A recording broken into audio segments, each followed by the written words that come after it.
வணக்கம் சொந்தங்களே, அன்னைஸ் கிச்சனிலிருந்து உங்கள் சசிரேகா சுந்தர். இன்றைக்கி வெள்ளை முள்ளங்கி வச்சு ஒரு பொடி மாஸ் செஞ்சு காட்ட போகிறேன். மீடியம் சைஸ் வெள்ளை முள்ளங்கி 2 எடுத்து நல்லா சீவி வச்சுருக்கேன். ஒரு மீடியம் சைஸ் வெங்காயத்தை கட் பண்ணி வச்சுருக்கேன். கொஞ்சமாக பூண்டு பல், கொஞ்சமாக இஞ்சி, பச்சை மிளகா ஒரு 4 கட் பண்ணி வச்சுருக்கேன். கொஞ்சமாக கருவேப்பிலை, உப்பு, மஞ்சத்தூள், கொஞ்சமாக தேங்காய் துருவல். ரொம்ப சிம்பிள் டிஷ் தான் இது. இந்த வெய்ய நாளில் பார்த்தீங்கன்னாக்கா அடிக்கடி இது நீங்கள் செஞ்சு சாப்பிடுங்க. உடம்புக்கு ரொம்ப ஆரோக்கியமானது.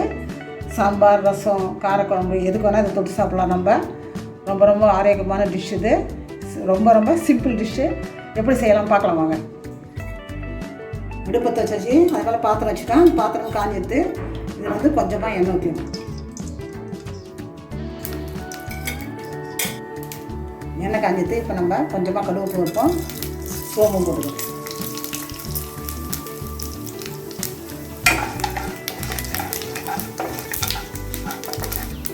பூண்டும் இஞ்சி போட்டுக்கோம். பச்சை மிளகா போட்டுக்கோம்.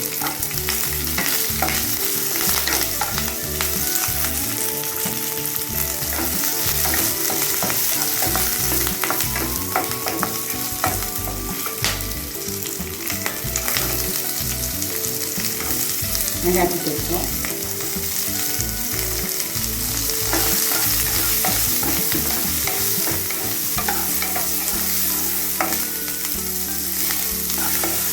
வெங்காயம் பச்சை மிளகா நல்லா வதக்கிட்டு இப்போ நம்ம இந்த முள்ளங்கி சேர்த்து வந்துடலாம்.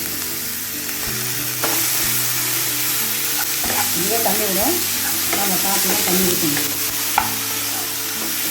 இதெல்லாம் நல்லா நம்ம சீக்கிரம் சீக்கிரம் வந்துடும். முள்ளங்கி சீக்கிரம் வந்துடும். கொஞ்சமாக நம்ம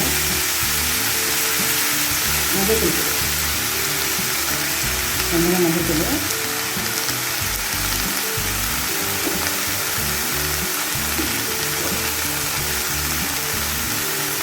கொஞ்சம்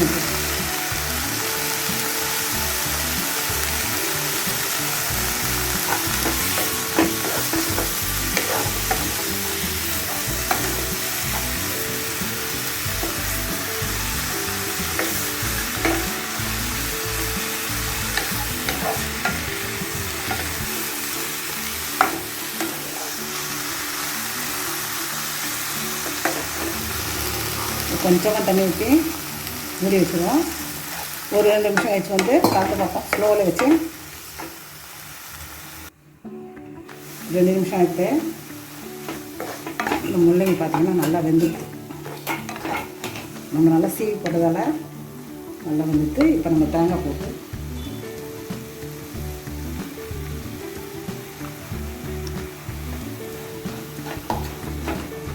கொஞ்சமாக கருவேப்பிலை போட்டு இறக்கிட்டாக்கா முள்ளங்கி பொடி மாஸ் ரெடி ஆகிடுச்சு. கொஞ்சமாக கருவேப்பிலை போடணும். தேங்காய் போட்டு 1 நிமிஷம் டிக்கணும்.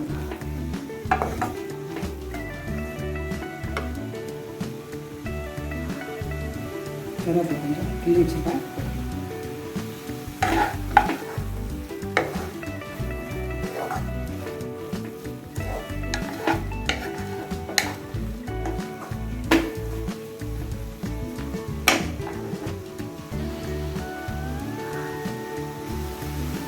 முள்ளங்கி பொடி மாஸ் ரெடி ஆகிடுச்சு.